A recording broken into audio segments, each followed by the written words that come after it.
ito na nga mga kaibigan ang Breaking News!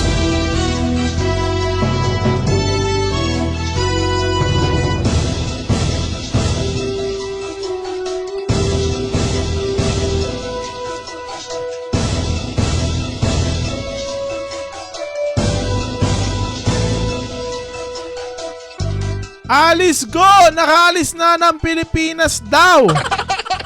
Diyos ko. Ito basahin natin na Ghost left Philippines says Hontiveros. Ito yung article ng ABS-CBN News.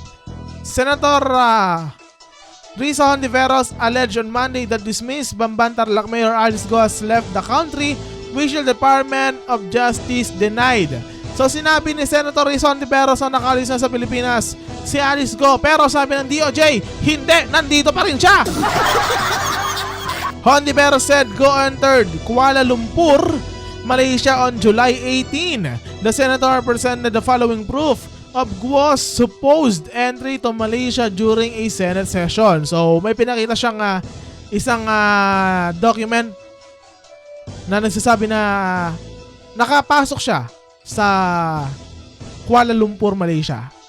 Go allegedly later went to Singapore and met with her father, supposed Chinese mother, and brother Wesley, who flew from China. So ito ang sabi ni Hontiveros. Who allowed this travesty to happen? Sino ang may kagagawan nito? Hindi makakali si Alice Go kung walang tumulong sa kanya na mga opisyales ng pamahalaan para tayong ginisa sa sarili nating mantika. But Justice Undersecretary Nicholas T. said, as far as we know, Mayor Go is still in the country. Dagdag pa niya, there has been no report to us of an attempted departure from the Bureau of Immigrations. Mamaya na. Tapusin natin yung article. He noted that Go filed a motion for her case in the Department of Justice last Friday, to which she attached a counter affidavit that was sworn before a Philippine Notary Public on August 14. So sinasabi ng DOJ na nag-file si Alice Go nung Friday ng motion.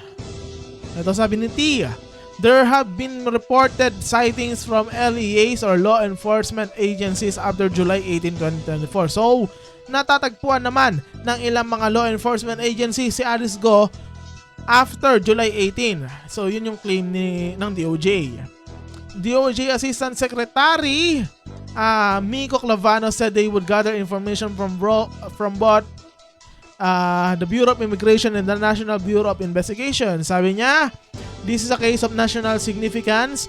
Thus, if it is indeed true that Alice Go has left the country, a thorough investigation is needed to hold those responsible accountable.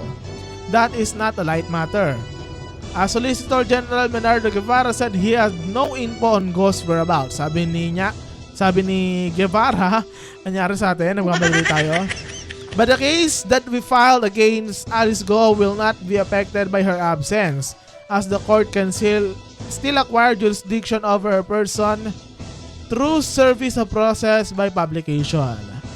The Presidential Anti-Corruption Commission or PACC said it was waiting for official information on Go's whereabouts from its Malaysian and Indonesia counterparts.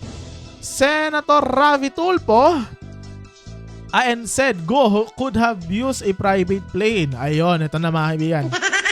Ito sabi ni Ravi Tulfo, pag ikaw ay isang pasahero, gusto mo pumunta ng abroad sakay ng isang chartered plane, hindi ka na dadaan sa proseso, hindi ka na dadaan sa immigration. Diretso ka na sa gate, sakay ng iyong limousine, SUV, and then pagdating sa tarmac, aakyat na sa aeroplano mo, and then here comes the CIQ, Customs and Quarantine. At kung yun ay kasabwat ni Alice Go, madaling makalusot dahil walang CCTV na madadaanan.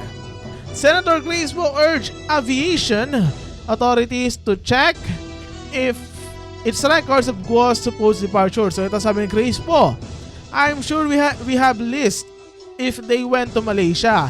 Ilan yung mga flight papuntang Malaysia, whether it's private or a passenger plane, we should be able to determine that kasi syempre meron yung traffic, di ba? They should have a master list of who had taken off for an international flight.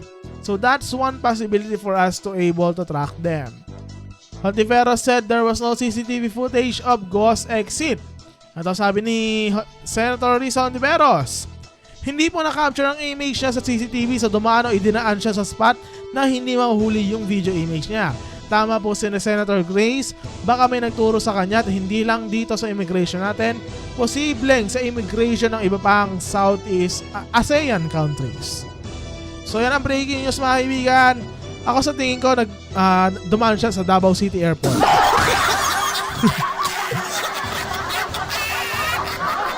So ano masabi niyo dyan? Comment down below.